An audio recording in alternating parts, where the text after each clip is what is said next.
बहुत बड़े घराने के हैं,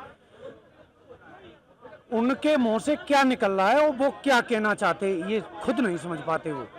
और मेरे दिमाग में तो ये है कि नार्को टेस्ट उनका करवाया जाए तो निश्चित कोई सूखा भयंकर वाला नशा करते हैं। काम हुआ कि 60 साल में 65 साल में जो काम नहीं हो पाया उतना 9 साल में करके दिखाया। जो काम करना ही नहीं जानते उनके लिए तो बेरोजगारी है। गांधी जो 400 सीट की बात हो रहा है, वापसी की नहीं। आप कौन सी एम्स, हर राज्य में 3 से 4 एम्स मिला है। आलोक पारासर काम नजर आता है 10 साल में आपको कुछ? भाई साहब इतना काम हुआ कि 60 साल में 65 साल में जो काम नहीं हो पाया उतना 9 साल में करके काम दिखाया। बताइए अभी क्या हुआ है? हम आपसे ही पूछ रहा हूँ, प्लीज बुरा मत मानना, एक विभाग ऐसा बता दो जिसमें काम नहीं हुआ। मैं बोलूंगा विभाग हो जाएगा सर, हमसे मत पूछिए। एक विभाग नहीं बता पाएंगे, एक विभाग आप नहीं बता पाएंगे जिसमें काम नहीं हुआ। एक बता दें आप सोच के। मैं ये बोल हर एक स्तर पर महंगाई बढ़ गया है, रोजगार नहीं मिल रहा है लोगों को। भाई साहब कहाँ नहीं रोजगार मिल रहा है यार, कितने बड़े पैमाने पे एक मेक इन इंडिया ये प्लेटफॉर्म ऐसा बना, कितना में रोजगार मिला और सब आदमी लगे हैं। हाँ, अब जो काम करना ही नहीं जानते उनके लिए तो बेरोजगारी है। गांधी जो यात्रा निकल रहे हैं मणिपुर से, वही तो राग अलाप रहे हैं कि भेदभाव बढ़ गया है, रोजगार नहीं है, महंगाई से परेशान है जनता। जी जी भाई साहब एक बात बताओ, राहुल जी बहुत बड़े घराने के हैं, उनके मुंह से क्या निकल रहा है और वो क्या कहना चाहते हैं ये खुद नहीं समझ पाते वो।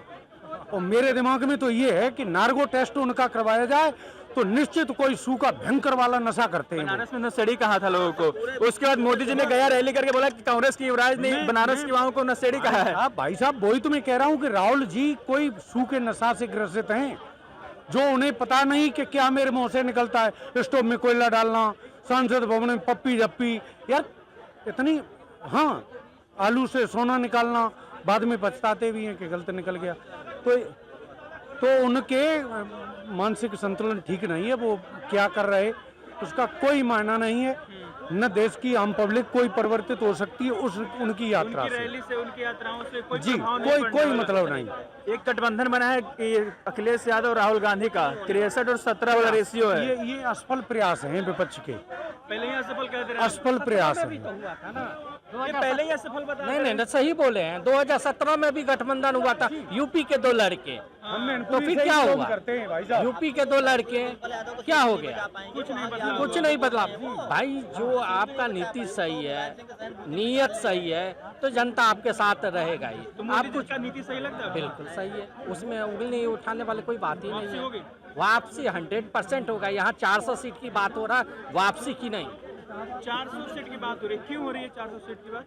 इसलिए हो रहा है जो जितने ज्यादा सांसद इनके पास रहेगा उतनी तेजी से और विकास होगा। काम बताइए ना कुछ आप। किस पे, कौन सी सेक्टर में आप काम पूछना चाह रहे हैं बताइए? गरीबों को गांव में आप जाइए, एक मिनट, आप गांव गए हैं, गांव से बिलोंग करते हैं? पहले रोडों पे कितने लोग जाते थे, टॉयलेट रोड पे करता था ना।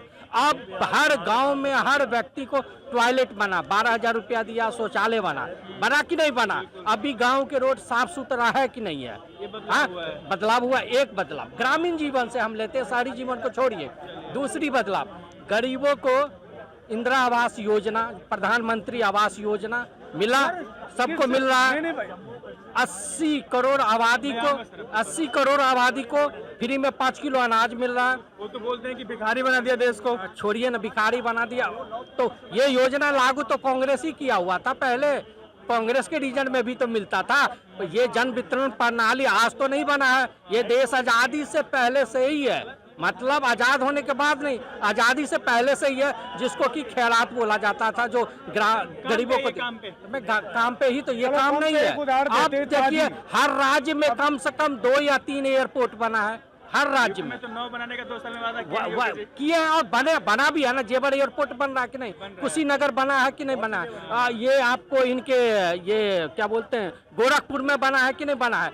दरभंगा में, अयोध्या में बना है कि नहीं बना है? मिथिला में बना है कि नहीं बना है? दरभंगा में बना है ना, चल रहा अभी। आप जाइए मिथिला, तो आप कौन सी एम्स, हर राज्य में 3 से 4 एम्स मिला है। दरभंगा में भी शिलान्यास हो गया, वहाँ भी एम्स बन रहा है। तो आप कौन सी, आप सड़कें को देखिए, आज से 10 साल पहले इतने हाईवे था क्या? आप चलिए हरिद्वार, हरिद्वार जाने में कितने 6-6 घंटा लगता था, अभी क्या है 3 से लेके 3.5 घंटा में आप हरिद्वार पहुंच जाइए।